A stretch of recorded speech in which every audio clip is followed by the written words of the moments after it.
All right, the co-headliner.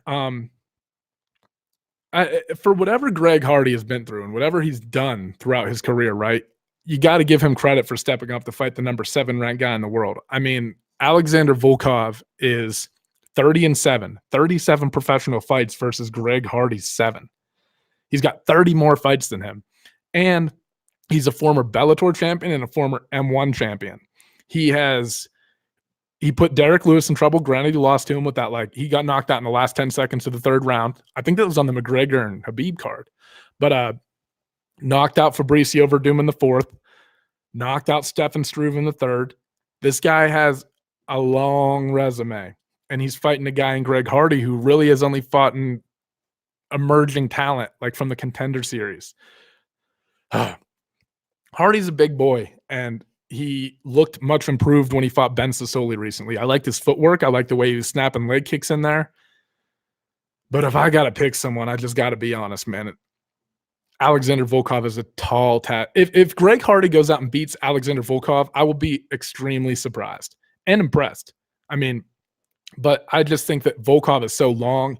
I don't think that Hardy has dealt with anyone that is anywhere near the talent level, that has any of the weapons in his arsenal that Alexander Volkov has. He's going to be dealing with kicks. He's going to be dealing with a lot of things, man. You're talking about a guy who also survived on the bottom against Fabricio Verdum in grappling situations. Like, Volkov is a true veteran of the sport and one of the, before knocked out by Derrick Lewis, on a real title run in the heavyweight division. So I just think that with his length and the weapons and just I think it's going to be overwhelming for Hardy. I think you're going to see him look confused and probably get finished in this fight. Paths to victory for Hardy are difficult because he's so green, right?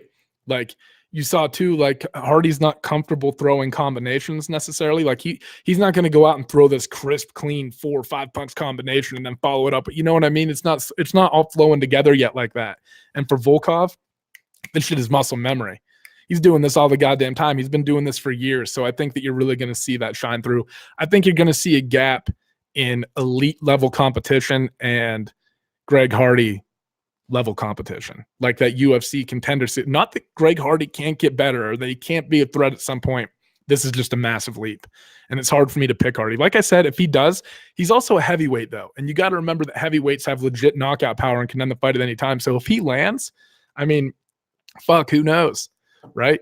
But I also think that you started to see Hardy fade a little bit towards the end of the second round. Obviously, the inhaler incident, right? He took a hit of the inhaler. I think he has like asthma or something. So going against a guy who has gone 5 rounds multiple times in his career, like went into the 4th with Fabricio Verdum, this is tough. This is tough to pick Hardy in this fight. I don't think he's going to come out on top in this one. I think he's going to get finished for the first time in his career.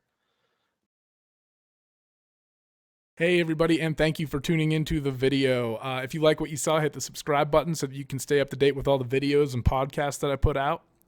Drop us a like or a dislike if you didn't like what you saw. I'm a man, I can take it. And let me know what you think in the comments section. Let me know whether you agree, disagree, or just throw your 2 cents in there. And again, thank you for tuning in.